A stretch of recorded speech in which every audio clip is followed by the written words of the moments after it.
తెలియజేస్తున్నాను.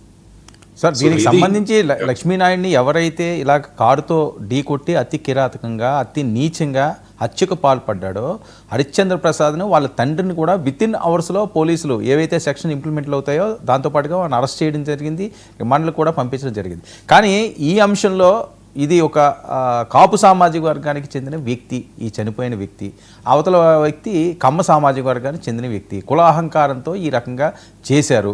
దీనికి పవన్ కళ్యాణ్ గారు రెస్పాండ్ అవ్వాలి, ఆయన మాట్లాడాలి, ఆయన న్యాయం చేయాలి. అంటే ఇవన్నీ కూడా ఎలక్షన్ల ముందు ఏవైతే మాట్లాడుకున్నారో, ఎలక్షన్ తర్వాత ఏవైతే మాట్లాడుకున్నారో, ఇప్పుడున్న అంశాలు ఉన్నాయో ఇవన్నీ కూడా తిరుగుతున్న నేపథ్యం. అంటే ఎవరికి ఎవరిని ఏమంటే ఇప్పుడు వాళ్ళ మనోభావాలు ఏ రకంగా దెబ్బతింటాయో దాన్ని ఏ రకంగా మళ్ళీ డైవర్ట్ చేస్తారో అనే విధంగా ఇది తయారైంది సార్ ఈ ఇష్యూ.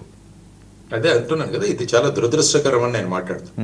యాక్చువల్ డెఫినెట్ గా లక్ష్మీనాయుడు గారు కానీ వాళ్ళ కుటుంబం కానీ వాళ్ళు నష్టపోయారు. అవును, ఎందుకంటే ఒక కుటుంబానికి పెద్ద దిక్కైన వ్యక్తి మరణించడం అన్నది ఆ కుటుంబానికి తీవ్రని పరిణామాలు సృష్టిస్తుంది.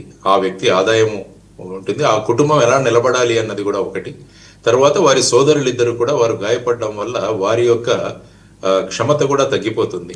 సో దీనికోసం ఏంటంటే కాంపెన్సేషన్ అన్నది చాలా ముఖ్యమైనది. యాక్చువల్గా మీరు చూసుకుంటే సిఆర్పిసిలోనే విక్టిమ్ కాంపెన్సేషన్ అన్న ఒక కాన్సెప్ట్ ఉంది.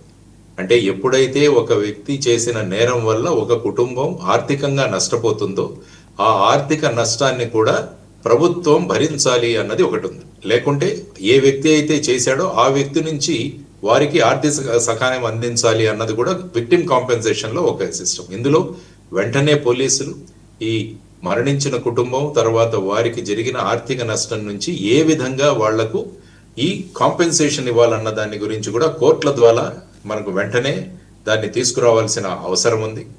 ఆ తర్వాత ఈ వ్యక్తి యొక్క కుటుంబం యొక్క ఆర్థిక వ్యవస్థ, ఆర్థిక పరిస్థితి ఏ విధంగా దానికి పరిణామం చెందిందో దానికి చేయాలి. చాలా చోట్ల ఏమవుతుందంటే ఎవరికో ఒకరికి ఉద్యోగం ఇవ్వడం కానీ ఇలాంటివి జరుగుతుంటాయి.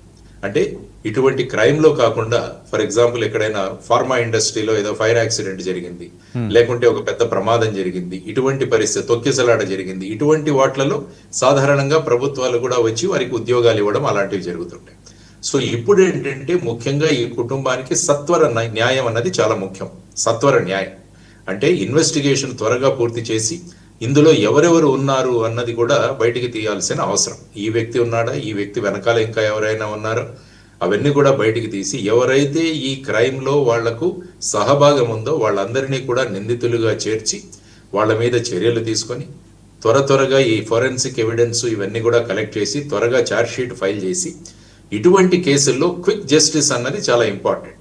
అందుకనే ఒక స్పెషల్ కోర్టు కానీ లేకుంటే ప్రస్తుతం ఉన్న కోర్టులో ఒక స్పెషల్ తీర్పు ద్వారా ఈ నేరాన్ని త్వరగా మీరు పరిష్కరించాలి అన్నది కూడా ఒక టార్గెట్ ఇస్తే ఏమవుతుందంటే సమాజంలో ఇటువంటి ఘోరమైన కృత్యాలు చేసిన వాళ్లకు వెంటనే శిక్ష పడుతుంది అన్న ఒక భయం కూడా మనం పెట్టాలి.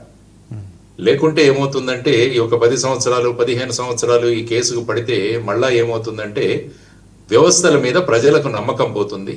మరి చట్టాన్ని మనమే చేతుల్లో తీసుకుంటే సరిపోతుంది కదా అన్న ఒక విధానం కూడా వస్తుంది. కాబట్టి నిందితులను ఇక పోలీసులు వాళ్ళు ఏం చేయరు కాబట్టి మనమే వాళ్ళ మీద తీసుకుందాం అన్న పరిస్థితులు కూడా మనం చాలా చోట్ల చూసాం.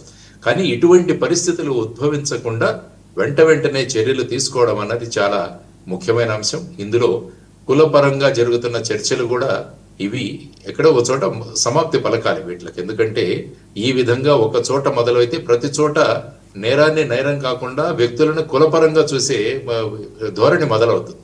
కాబట్టి దీన్ని కూడా వెంటనే ఆపాలి అన్న బాధ్యత కూడా ప్రభుత్వం మీద ఉంది.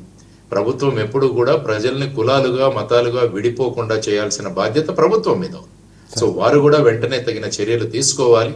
ఈ కేసుని ఒక నేరాన్ని నేరంగా పరిగణిస్తూ దానిలో త్వరితగతిన న్యాయం తీసుకొచ్చే విధానాన్ని ప్రభుత్వాలు ఈ కేసులో తర్వాత జరగబోయే మిగతా కేసుల్లో కూడా ఆ విధంగా చేయాలి అన్నది నేరస్తుడిని ఒక నేరస్తుడుగా, నిందితుడిని ఒక నిందితుడుగా చూసే వ్యవస్థను మనం తయారు చేయాలంటే వ్యవస్థ మీద పబ్లిక్ లో కాన్ఫిడెన్స్ అన్నది పెంచాలి అన్నది.